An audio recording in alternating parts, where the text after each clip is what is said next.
Hello everyone, welcome to my channel Nursing Chats. This is going to be video number 8. In this video, I'll study about fetus and various physiological changes during pregnancy. So, fetus is an unborn offspring, in particular an unborn human. या तो वो एक unborn offspring है या एक unborn human है, which is more than 8 weeks after conception. लेकिन उसको हम कब fetus बोलेंगे? जब उसको 8 हफ्ते हो चुके होंगे after conception.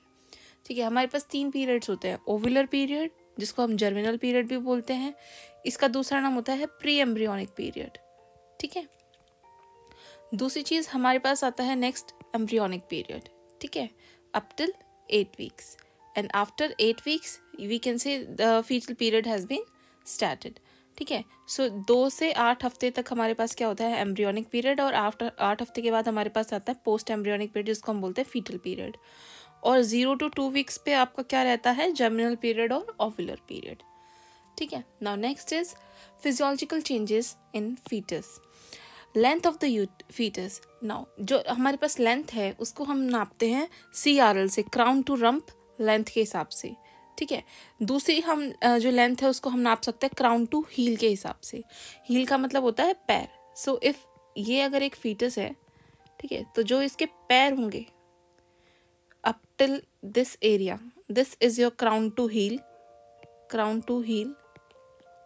एंड अगर मैं बोलूँ crown to rump CRL, तो ये रहेगा आपका ये वाला पोर्शन, यहाँ तक का पोर्शन. सो ये जो हाइट होती है इसको बोलते हैं crown to rump length.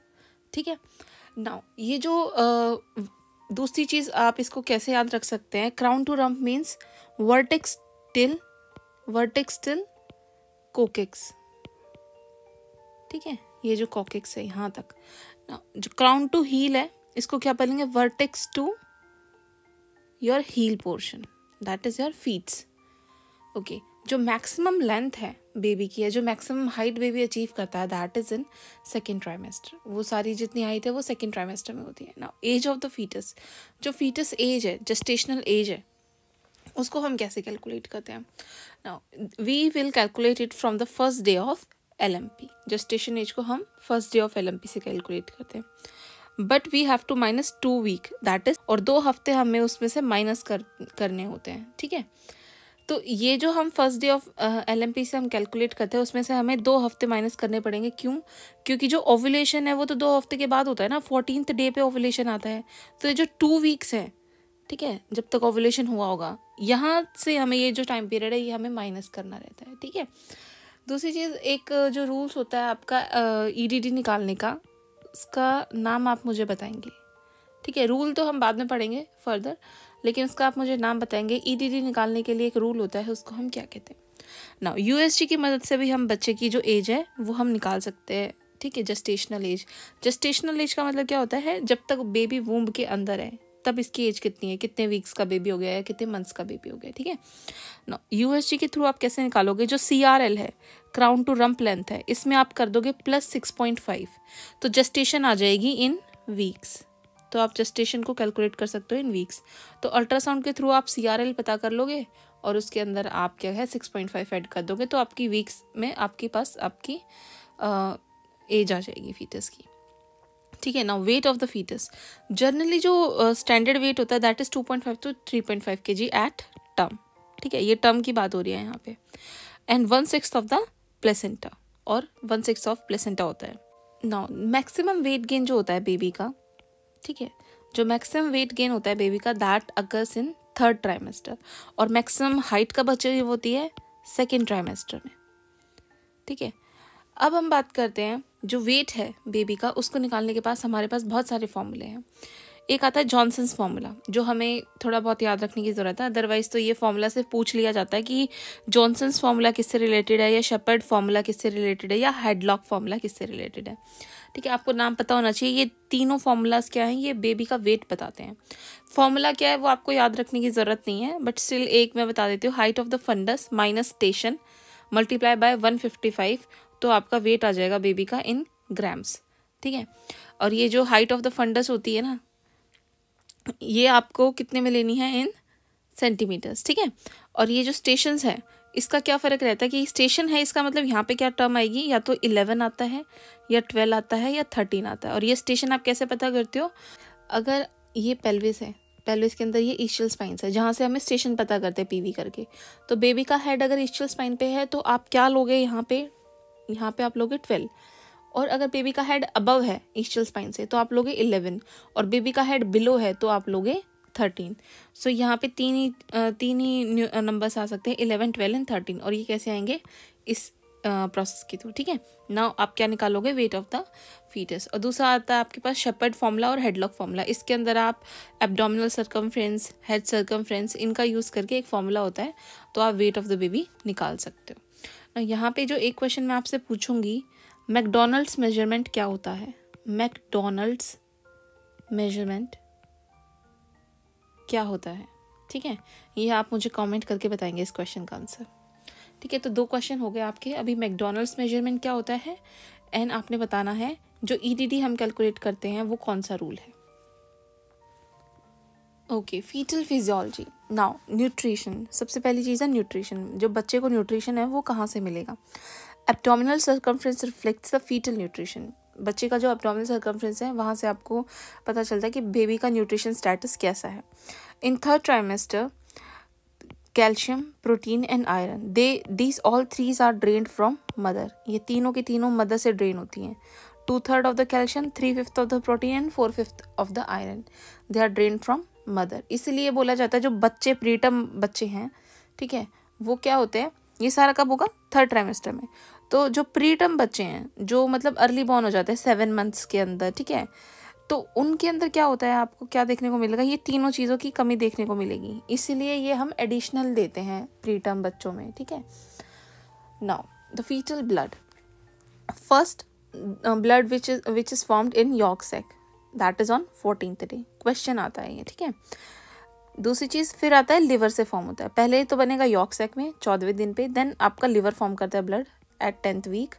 Now यहाँ पे जो सबसे इंपॉर्टेंट चीज़ है वो ये है, जो फीटल HB है, फीटल हीमोग्लोबिन है, इसके पास क्या होता है, 2 अल्फा एंड 2 गामा चेन्स। ठीक है, in fetal HB we have 2 alpha and 2 gamma chains.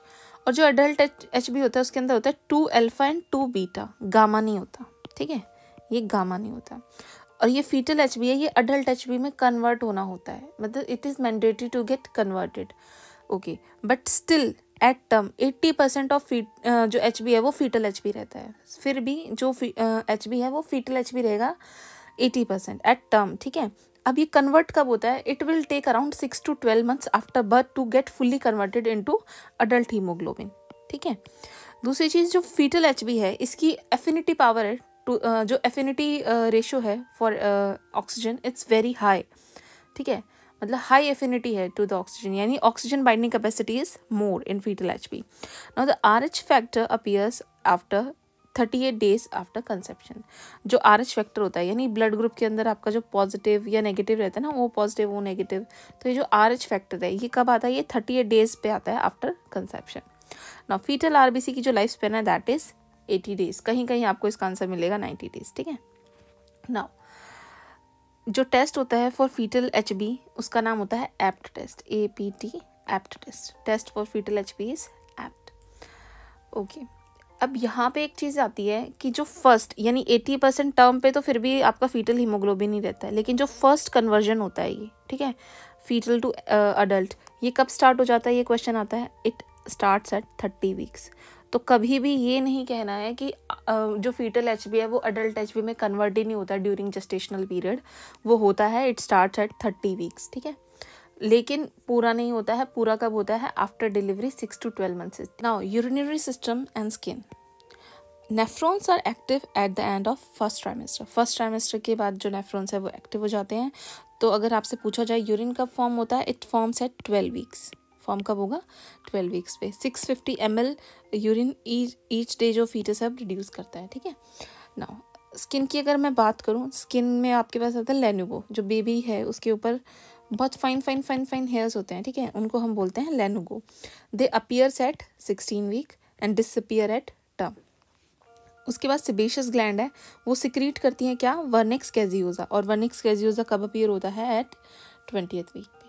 ठीक है, तो 12 वीक पे तो यूरिन बनाने लग जाती है किडनीज। उसके बाद 16th वीक पे क्या होता है, आपके लेनुगो अपीयर्स हो जाते हैं बेबी में। और 20th वीक पे क्या होता है, सिबेशियस ग्लैंड वर्निक्स कैज्यूजा सिक्रीट करने लग जाती है। वर्निक्स कैज्यूजा क्या होता है, एक चीज़ी सब्सटेंस होता है बेबी के ऊपर, ठीक है, जो प्रोटेक्ट करता है, जो उसको टेम्परेचर मेंटेन में हेल्प करता है।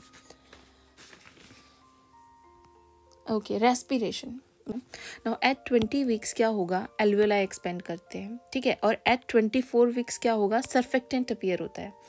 तो 24 वीक्स पे पहले क्या होगा, सर्फेक्टेंट आएंगे और उसके बाद क्या है, एल्वेलाइज एक्सपेंड करेंगे। इसके अंदर जो सबसे इंपॉर्टेंट चीज़ है रेस्पिरेशन स्टेटस या रेस्पिरेशन सिस्टम में, वो है LS ratio. Fully mature lung जो है एट 30 वीक्स पे जो एलएस रेशो रहता है that is 2:1। Now LS ratio का मतलब क्या होता है, यहाँ पे आप देख सकते हो lecithin and sphingomyelin ratio. Normal is 2.1, ठीक है, और ये 2.1 कब रहती है, 36 वीक पे अराउंड टर्म के पास, ठीक है। Now at 24 weeks that is at 24 weeks पे क्या रहेगी, 1:2, इसी की उल्टी। एट 28 वीक्स सेम आ जाएगी 1:1, and at 36 weeks it's around 2:1 which is fully mature lung, ठीक है। तो जो लंग्स हैं वो फुल्ली मैच्योर कब होती हैं, जब एलएस रेशो 2:1 होता है, और वो कब होता है, एट 36 वीक। और टिल देन जो बेबी को रेस्पिरेशन चाहिए या ऑक्सीजन चाहिए, वो कहाँ से आती है, through placenta. Now next is foetal cortisol. जो फीटल कॉर्टिसोल है वो क्या करता है, ट्रिगर करता है किसका, सर्फेक्टेंट का सिंथेसिस। सो फीटल कॉर्टिसोल जो है it is a natural trigger for augmentation of surfactant synthesis. कई बार क्या होता है, आरडीएस के बच्चों में हम जो सर्फेक्टेंट है वो अच्छे से बनता नहीं है, तो उस केस में आपने क्या है, सर्फेक्टेंट ट्रांसफ्यूजन करना होता है। और मेरे को नाम बताइएगा, सर्फेक्टेंट ट्रांसफ्यूजन में हम क्या ट्रांसफर करते हैं, सर्वेंटा, ठीक है, सर्वेंटा। ये जब हम पीडियाट्रिक्स पढ़ेंगे तब हम पता करेंगे कि कैसे हम सर्वेंटा ट्रांसफर करते हैं, ठीक है। ल्यूकोसाइट एंड फीटल डिफेंस, जो WBC स्टेटस है या इम्यूनिटी स्टेटस है, वो कैसा रहता है, leucocytes appear at 2 months. 2 months के बच्चे में ल्यूकोसाइट्स अपीयर हो जाते हैं। इम्यूनोग्लोबुलिन जी जो है वो क्रॉस कर जाता है प्लेसेंटा एट 12 वीक्स पे, ठीक है।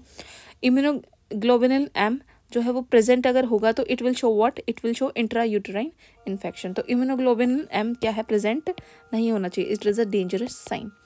जीआई सिस्टम के अंदर क्या रहता है, जो बेबी है एट 10 to 12 वीक्स वो सोलो करने लग जाता है एमनियोटिक फ्लूइड को। And at 20th week it will at 20th week क्या होगा, जो मिकोनियम है वो अपीयर होगा। मिकोनियम क्या है, first stool is known as meconium. Endocrinology में क्या स्टेटस रहेगा बेबी का, ग्लूकागोन रिलीज होगा एट 8 वीक्स पे। पिट्यूटरी हार्मोन रिलीज होना स्टार्ट हो जाएंगे 10 वीक्स पे और 12 वीक्स पे। थायराइड हार्मोन स्टार्ट हो जाएंगे 11 वीक्स पे। इंसुलिन स्टार्ट हो जाएगा 12 वीक्स पे। And testis and ovary they will remain inactive. This is the end of this video. I hope you like this video. Please subscribe my channel and share my video as much as you can, and thank you so much, and stay tuned for more such videos. Thank you.